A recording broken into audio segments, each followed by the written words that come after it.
وسلام علی عبادہ الذین اصطفیٰ اما بعد فقال تعالی اعوذ باللہ من الشیطان الرجیم بسم اللہ الرحمن الرحیم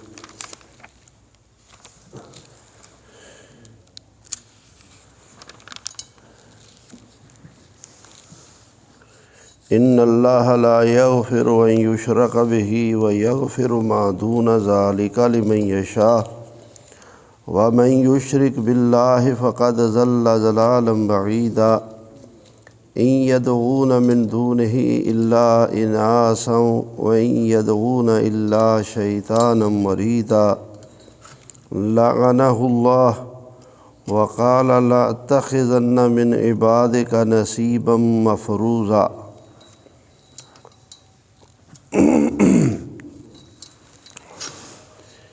ان اللہ لا یغفر ان یشرک بہ، بے شک اللہ تعالی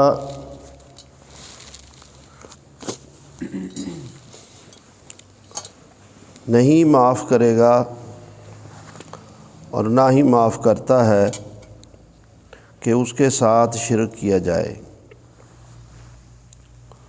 وَيَغْفِرُ مَا دُونَ ذَلِكَ لِمَن یشاء، اور وہ معاف کر دیتا ہے شرک کے علاوہ جس گناہ کو جس شخص کے لیے چاہے۔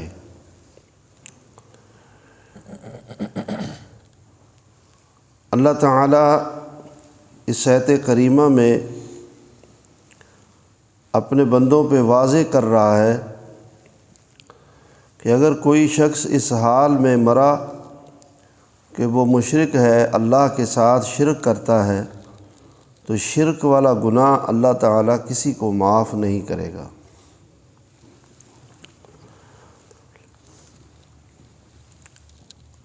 باقی سب گناہ اللہ نے اپنی مشیت میں رکھے ہیں، جس کو چاہے معاف کرے اور جس کو چاہے سزا دے، لیکن اس کے لیے اللہ تعالیٰ نے فیصلہ کر دیا ہے کہ اگر کسی شخص کے اندر شرک پایا گیا تو شرک معاف نہیں ہوگا، یعنی مشرک کی نجات نہیں ہوگی، مشرک کے بلکہ نیک اعمال ضائع کر دیے جاتے ہیں۔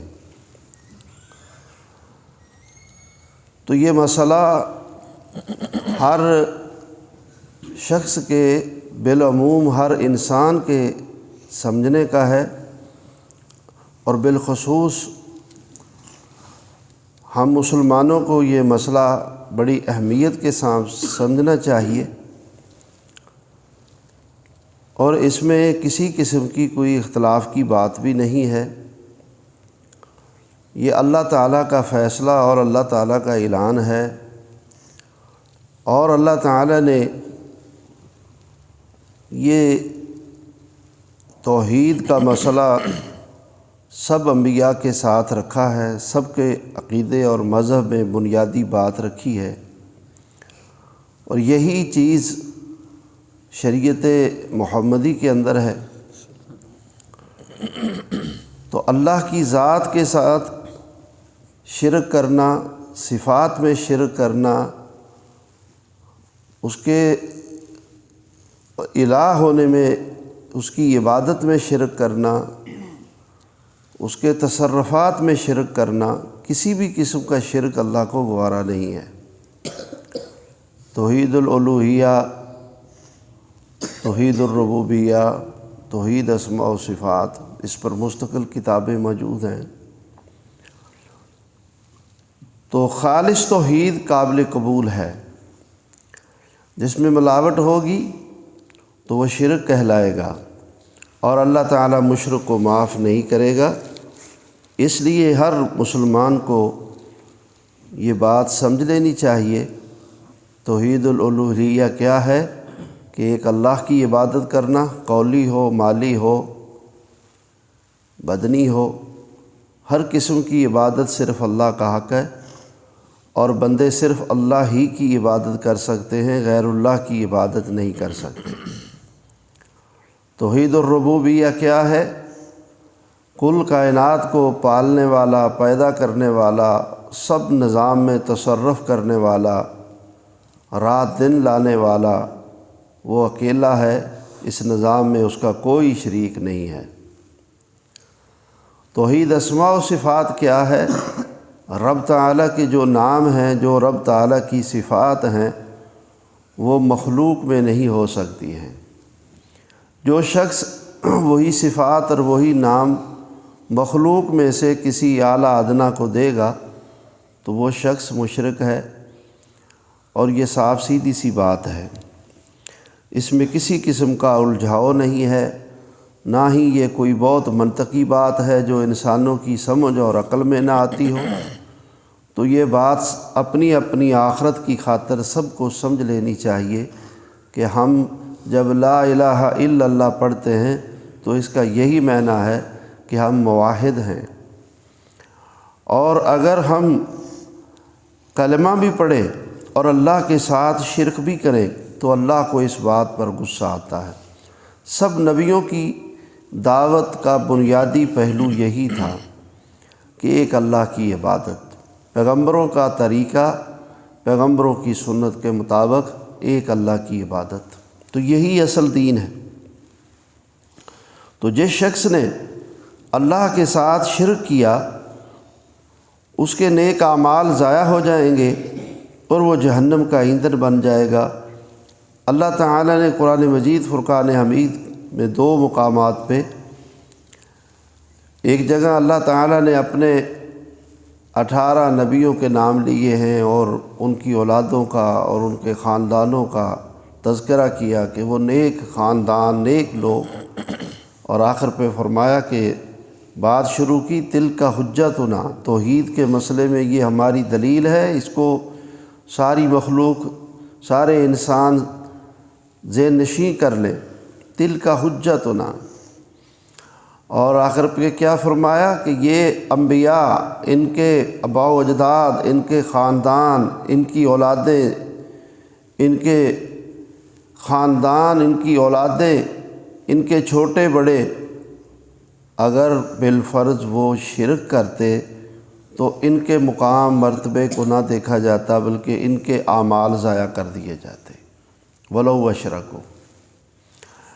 اور اس سے بڑی کیا بات ہو سکتی ہے کہ اللہ تعالیٰ نے اپنے نبی محمد رسول اللہ صلی اللہ علیہ وسلم کو مخاطب کر کے فرمایا وَلَوْ أَشْرَكْتَ لَيَحْبَطَنَّ عَمَلُكَ، اے میرے نبی محمد صلی اللہ علیہ وسلم، اگر بالفرض تو بھی شرک کرے تو تیرے عمل بھی برباد ہو جائیں۔ تو اس لیے ہر آدمی کو اپنی آخرت کی خاطر اس بات پر بہت زیادہ محتاط ہو جانا چاہیے۔ وَمَن يُشْرِكْ بِاللَّهِ فَقَدْ ضَلَّ ضَلَالًا بَعِيدًا، جو اللہ کے ساتھ شرک کرتا ہے بس وہ واضح گمراہ ہے، اور وہ گمراہ ہوا دور کا گمراہ، شرک کی حالت پہ رہتے ہوئے اسے ہدایت نصیب نہیں ہو سکتی، اور اس کے نیک اعمال وہ ہدایت کہلا نہیں سکتے کیونکہ اس کی بنیاد ہی غلط ہے۔ تو اس لیے میرے بھائیوں، عقیدہ توحید کے اوپر عبادات کی اصل بنا ہے کہ وہی عبادتیں قبول ہوتی ہیں جو عقیدہ توحید کی بنیاد پہ ہوں اور اطاعت رسول کی پابندی میں ہوں۔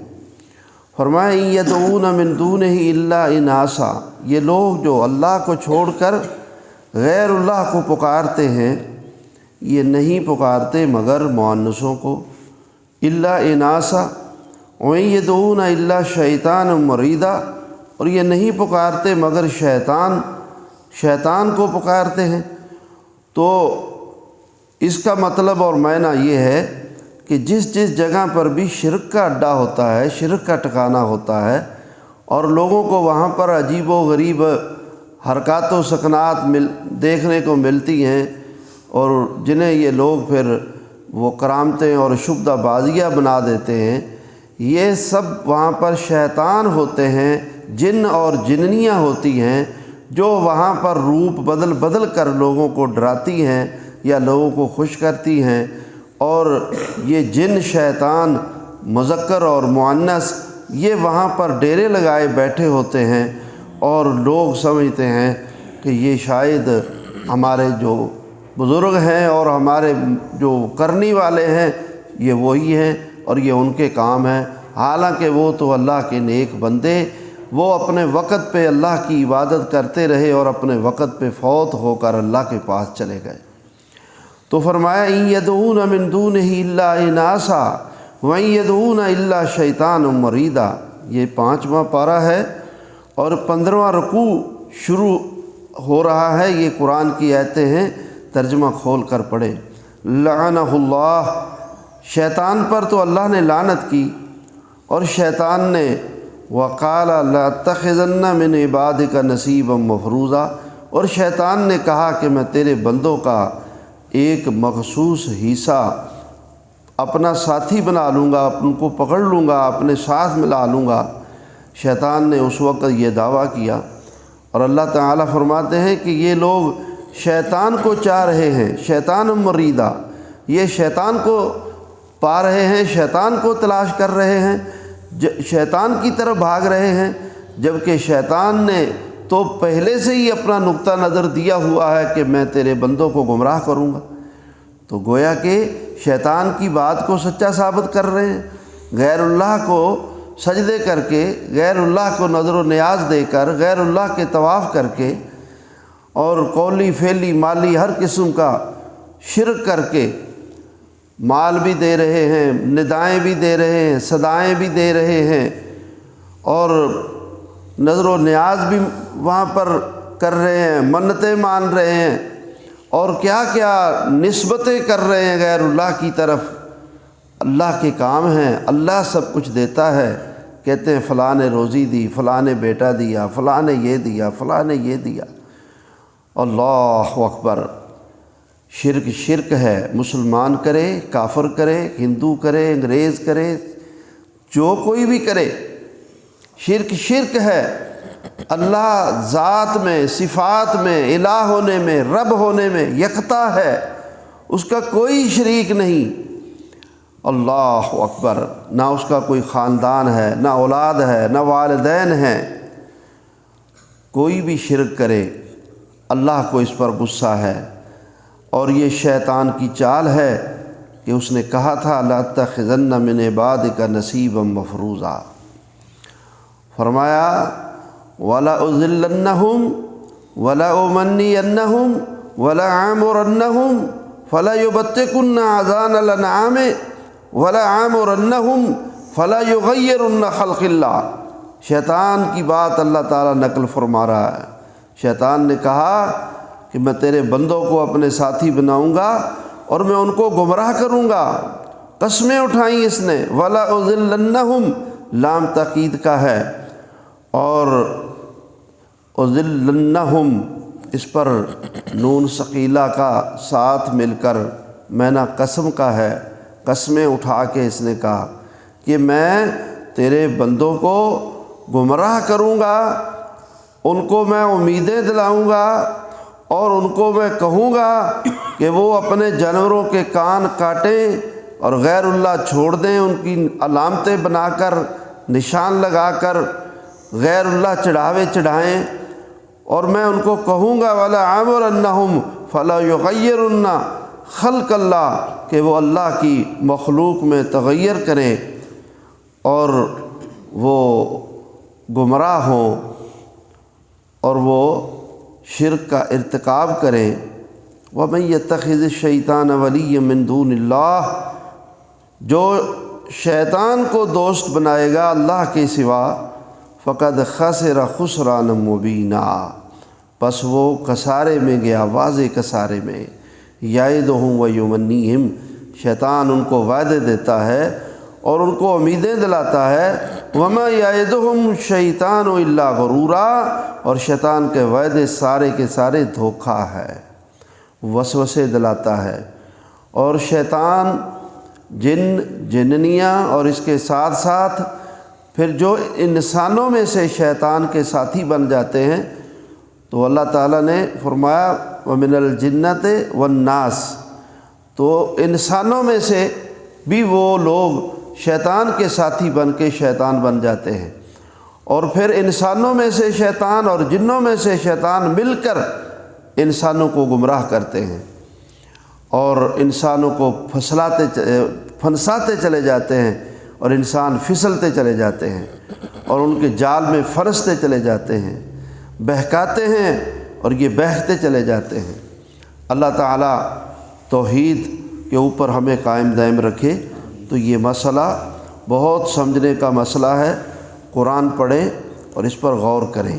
اولئک مأواہم جہنم، یہ جننیاں شیطان جو ہیں اور انسانوں میں جو شیطان ہیں اور جو مشرک لوگ ہیں، اولئک مأواہم جہنم، ان سب کا ٹھکانہ جہنم ہے۔ ولا یجدون عنہا محیصا، اور اس سے بھاگنے کی کوئی جگہ نہیں پائیں گے۔ اللہ تعالیٰ محفوظ فرمائے۔ تو یہ دعوت فکر ہے، یہ کسی پہ تنقید نہیں ہے۔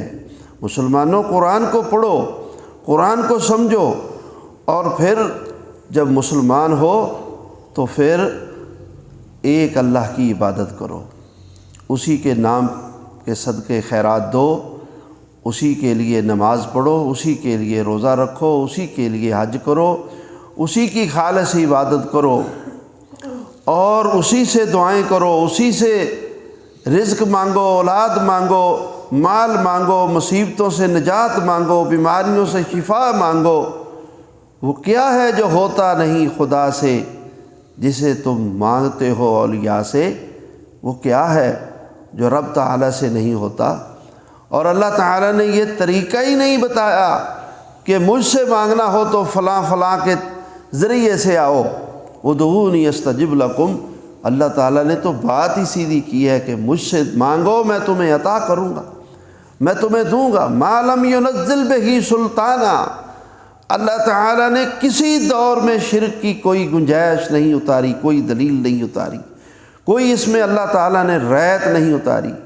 ہمارا دین تو وہ دین ہے، ایک تو ہے جا کے غیر اللہ سجدے کریں، جا کے طواف کریں اور شرک کے ٹھکانوں پہ جا کر بکروں کے چڑھاوے دیں۔ ہمارا دین تو وہ دین خالص ہے کہ ایک شخص نماز پڑھتا ہے سیدھی، روزہ رکھتا ہے، حج کرتا ہے، دیگر عبادات کرتا ہے، اس میں اس کی نیت ریاکاری کی آ جائے تو اللہ اسے شرک اصغر بنا دیتا ہے۔ اللہ کو یہ گوارا نہیں ہے کہ کوئی شخص اس نیت سے عبادت کرے کہ لوگ مجھے کہیں بڑا عبادت گزار ہے۔ اللہ کو تو یہ گوارا نہیں ہے کہ کوئی قرآن پڑھے خوبصورت آواز میں اور اس کے دل میں یہ بات آ جائے کہ لوگ مجھے کہیں میں تو بڑا قاری ہوں۔ اللہ کو تو یہ گوارا نہیں کہ کوئی صدقہ خیرات کرے، مال اپنا لٹائے، اللہ کے لیے لٹائے، اور پھر اس کے دل میں یہ خیال بھی آ جائے کہ لوگ مجھے کہیں بڑا سخی ہے۔ ایک شخص اللہ کی راہ میں لڑے، جان دے دے، اپنی شہید ہو جائے، اور اس کے دل میں اگر یہ خیال آ جائے کہ لوگ مجھے بہادر کہیں، تو اللہ تعالیٰ تو اس کی شہادت رائگاں کر دیتا ہے۔ اللہ سخیوں کی سخاوت رائگاں کر دیتا ہے صرف دکھلاوے سے۔ جا کے کوئی آدمی یہ کام کر ہی غیر اللہ کے لیے رہا ہو، جھکا ہی غیر اللہ کے سامنے ہو، تو اس لیے اس بات کو سمجھیں، لوگوں توحید کو سمجھیں۔ توحید بہت قیمتی متاع ہے اور شرک بہت بڑا خسارہ اور بہت بڑا گھاٹا ہے۔ والذین آمنوا وعملوا الصالحات سندخلهم جنات تجری من تحت الانہار، جو ایمان لائے اور نیک عمل کیے ہم ان کو باغات میں داخل کریں گے جن میں نہریں جاری ہیں، اس میں ہمیشہ رہیں گے، خالدین فیہا ابدا، وعد اللہ حقا، یہ اللہ کا سچا وعدہ ہے۔ ومن اصدق من اللہ قیلا، اور اللہ سے بڑھ کر اپنی بات میں سچا کون ہو سکتا ہے۔ لیس بامانیکم ولا امانی اہل الکتاب، لوگوں نہ تو تمہاری خواہشوں کے مطابق نظام چلنا ہے، نہ اہل کتاب کی خواہشوں کے مطابق نظام چلنا ہے۔ نظام تو اللہ کے فیصلے اور اس کے حکم کے مطابق چلنا ہے۔ جو اللہ کا ضابطہ ہے اس نے چلنا ہے، اسی کے مطابق دنیا کا نظام چلنا ہے اور اسی کے مطابق آخرت کو فیصلے ہونے ہیں۔ تو سن لو اللہ کا نظام اور اللہ کا فیصلہ کیا ہے۔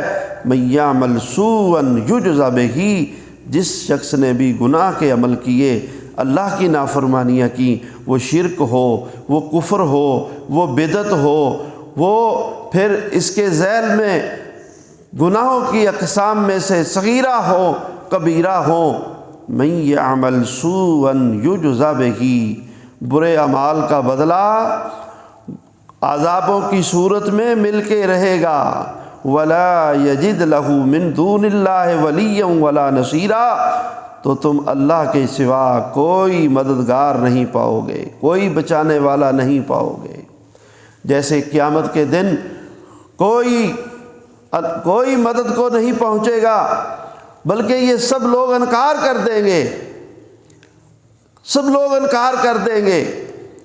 اللہ کے موحد بندے کہیں گے یا اللہ، یہ اللہ فرمائے گا تم نے میرے بندوں کو گمراہ کیا تھا، کہیں گے نہیں یا اللہ، وہاں جن اور جنیوں نے ڈیرے لگائے ہوئے تھے۔ قرآن میں اللہ فرما رہا ہے انہوں نے ڈیرے لگائے ہوئے تھے، وہ ان کو کرتب دکھاتے تھے اور وہ گمراہ کرتے تھے، ہم نے تو نہیں کیا یا اللہ تو جانتا ہے۔ اللہ عیسیٰ بن مریم سے کہے گا تو نے کہا تھا مجھے اور میری ماں کو رب بنا لو، کہیں گے یا اللہ نہیں، تو جانتا ہے، میں نے تو ایسی کوئی بات نہیں کی، اگر کہی ہے تو تو جانتا ہے۔ اللہ اکبر کبیرہ۔ جس کو لوگوں نے پوجا ہوگا، قیامت کے دن اللہ تعالیٰ ایک دفعہ اسے کٹہرے میں کھڑا کرے گا، پھر جو سچے ہوں گے، جنہوں نے نہ شرک کی دعوت دی نہ اس کو پسند کیا، تو وہ بچ جائیں گے، اور جو اس بات کو پسند کرتے ہیں کہ لوگ ہمارے سامنے جھکیں، ہمارے ہاں چڑھاوے چڑھائیں، ہمارے گھٹنے پکڑیں، ہمارے آگے سجدے کریں، وہ لوگ جھوٹے معبودان باطلہ اور مشرک انسان سب جہنم کا ایندھن بن جائیں گے۔ تو اس لیے یہ مسئلہ تو بڑا سیدھا سادہ سا مسئلہ ہے۔ من یعمل سوءا یجز بہ ولا یجد لہ من دون اللہ ولیا ولا نصیرا ومن یعمل من الصالحات من ذکر و انثی، اور اس کے برعکس نیک اعمال توحید کی بنیاد پر، عبادات معاملات کی درستگی، من یعمل من الصالحات من ذکر و انثی، مرد ہو یا عورت، وہو مومن، وہ کامل ایمان والا ہو، فاولئک یدخلون الجنۃ، وہ جنت میں داخل ہوں گے، ولا یظلمون نقیرا، اور ان پر ذرا برابر بھی ظلم نہیں ہوگا۔ نقیرا، کھجور کی گٹھلی کے پیچھے ایک سوراخ ہوتا ہے ہلکا سا، اتنا سا بھی کسی پر ظلم نہیں ہوگا۔ ومن احسن دینا ممن اسلم وجہہ للہ، اور اس سے اچھا دین کس شخص کا جس نے اپنے آپ کو مسلمان کر لیا، مطیع کر لیا، للہ، اللہ کے لیے، وہو محسن، اور اسی میں رہ کر وہ نیک اعمال کرنے والا ہے، واتبع ملت ابراہیم حنیفہ، اور دین ابراہیم جو کہ توحید والا دین ہے، محمد الرسول اللہ صلی اللہ علیہ وسلم کی شریعت مطہرہ دین ابراہیمی کا احیاء ہے، اور ابراہیم علیہ السلام کا دین توحید والا دین، جو اس کی پیروی کرے، واتخذ اللہ ابراہیم خلیلا، اللہ نے ابراہیم علیہ السلام کو اپنا دوست بنایا، تو وہی شخص نیکوکار ہے۔ اللہ تعالیٰ نے جیسے قرآن مجید میں یہ 3 باتیں ہیں، فَبِهُدَاهُ مُقْتَدِهْ، سارے انبیاء کی ہدایت والی باتیں جو منسوخ نہیں کر دی گئیں، وہ ہمارے لیے مشعل راہ ہے، ان کو اختیار کرنے کا بھی حکم ہے۔ اور لَقَدْ كَانَ لَكُمْ فِي إِبْرَاهِيمَ أُسْوَةٌ حَسَنَةٌ، تمہارے لیے ابراہیم علیہ السلام کی زندگی میں بہترین نمونہ ہے۔ ہاں، الا قول ابراہیم، مگر ابراہیم علیہ السلام کا وہ قول جو کہ ان کی پوری زندگی میں یا پورے اعمال میں جو انہوں نے اپنے باپ کے حق میں بخشش چاہی تھی یا بخشش کی دعا کی تھی، تو وہ تمہارے لیے مشعل راہ نہیں ہے کہ مشرک کے لیے تم اللہ سے بخشش کی دعا بھی نہیں کر سکتے۔ تو ابراہیم علیہ السلام نے رب اغفر لی ولی ابی جب کہا، تو اللہ تعالیٰ نے فرمایا کہ انہ عدو للہ، وہ تو اللہ کا دشمن ہے، تو اللہ تعالیٰ نے فرمایا ما کان استغفار ابراہیم لابیہ الا موعظۃ وعدہا ایاہ فلما تبین لہ انہ عدو للہ۔ ابراہیم علیہ السلام کا اپنے باپ کے لیے بخشش کی دعا کرنا وہ ایک وعدے کی پاسداری تھی، جو انہوں نے وعدے کی پاسداری کرتے ہوئے ان کے لیے دعا کی۔ جب ان پر اللہ نے یہ واضح کر دیا کہ وہ اللہ کا دشمن ہے اور تم اس کے لیے دعا نہیں کر سکتے، تو ابراہیم علیہ السلام اس دعا سے رک گئے، اس سے علیحدہ ہو گئے۔ تو فرمایا یہ تم نہیں کر بیٹھنا کہ اگر خدا نخواستہ تمہارا کوئی باپ ماں بہن بھائی کوئی مشرک ہو تو اس کے لیے تم اللہ سے دعائیں کرنے بیٹھ جاؤ۔ آپ اس سے اندازہ لگائیں، اللہ اکبر کبیرہ۔ تو اللہ تعالی ہم سب کو معاف فرمائے۔ یہی معاملہ منافقوں کا ہے۔ منافقین کے حوالے سے عبداللہ بن ابی کے جنازے کی مثال قرآن کی آیتیں واضح ہیں۔ تو فرمایا کہ تم ان کے لیے بخشش کی دعا کرو یا نہ کرو، اللہ معاف نہیں کرے گا، چاہے 70 دفعہ بخشش کی دعا کرو۔ تو آپ صلی اللہ علیہ وسلم چونکہ بہت ہی رحم دل تھے، حضرت عمر روکتے رہے، لیکن آپ فرماتے ہیں کہ مجھے اللہ نے اختیار دے دیا ہے، بخشش کی دعا کرو یا نہ کرو، چاہے 70 دفعہ کرو، میں 70 سے بھی زیادہ دفعہ بخشش کی دعا کروں گا۔ تو جب آپ نے جنازہ اس کا پڑھا دیا اور بلکہ اس کی قبر میں اترے، اس کو اپنے چچا کا بلکہ اس کو اپنا کرتا پہنایا، اور اس بارے میں یہ ہے کہ انہوں نے ایک دفعہ حضرت عباس کو اپنے آپ کے چچا کو کرتا دیا تھا، تو اس احسان کا بدلہ بھی آپ نے چکا دیا، اور اس لیے کہ میرے جسم عطر پہ لگا ہوا کپڑا عبداللہ بن ابی کو لگے گا تو شاید اللہ تعالیٰ اس پر رحمت فرما دے۔ اس کو کپڑا بھی پہنایا اور اس کے منہ میں آپ نے اپنا لعاب ڈالا، اللہ اکبر۔ لیکن اللہ تعالیٰ نے فرمایا کہ ہم اسے معاف نہیں کریں گے، اور فرمایا کہ اب کے بعد اگر کوئی منافقوں میں سے مر جائے ولا تقم علی قبرہ، نہ تو اس کی قبر پہ کھڑے ہو کر دعا کرنی ہے، ولا تصلی علی احد ممن مات منہم، نہ ہی اس کا نماز جنازہ پڑھنا ہے۔ تو اب اس سے اندازہ لگائیں یارو، اللہ تعالیٰ نجات اور دعا کن کے لیے کہ تم دعا کرو اور اس کی میں نجات کر دوں؟ موحدوں کے لیے، مومنوں کے لیے، اہل ایمان کے لیے۔ تو اس رستے پہ آؤ، اس رستے پہ آؤ۔ مشرک مر جائے، منافق مر جائے، کل انسانیت، انبیاء، شہداء، صالحین، اگلے پچھلے سب مسلمان جمع ہو جائیں اور زندہ بھی سب جمع ہو جائیں، ساری زندگی اس کے لیے بخشش کی دعا کرتے رہے، اللہ معاف نہیں کرتا، نہیں کرتا، نہیں کرتا، اللہ معاف نہیں کرتا۔ معافی کس کے لیے ہے؟ معافی موحد کے لیے ہے، مومن کے لیے ہے۔ تو اس لیے یہ بات سیدھی سیدھی ہے۔ اور تیسری چیز، لقد کان لکم فی رسول اللہ اسوۃ حسنہ، تمہارے لیے رسول صلی اللہ علیہ وسلم کی زندگی میں نمونہ ہے۔ تو رسول صلی اللہ علیہ وسلم کے اسوہ حسنہ کو اختیار کرو۔ تو رسول صلی اللہ علیہ وسلم کا اسوہ حسنہ، ابراہیم علیہ السلام کا اسوہ حسنہ، اور پیغمبروں کی ہدایت والی باتیں جو منسوخ نہیں کر دی گئیں، یہ ہے ہمارے چلنے کے لیے، جس کے اوپر ہم نے چلنا ہے۔ واتخذ اللہ ابراہیم خلیلا وللہ ما فی السماوات وما فی الارض، اللہ کے لیے جو کچھ آسمانوں میں اور جو کچھ زمینوں میں، وکان اللہ بکل شیء محیطا، اور ہر چیز کو اللہ ہی گھیرے ہوئے ہے، اللہ کے قبضہ قدرت میں ہے۔ کل کائنات کا نظام اللہ کے قبضہ قدرت میں ہے، غیر اللہ کے قبضہ قدرت میں کچھ بھی نہیں ہے۔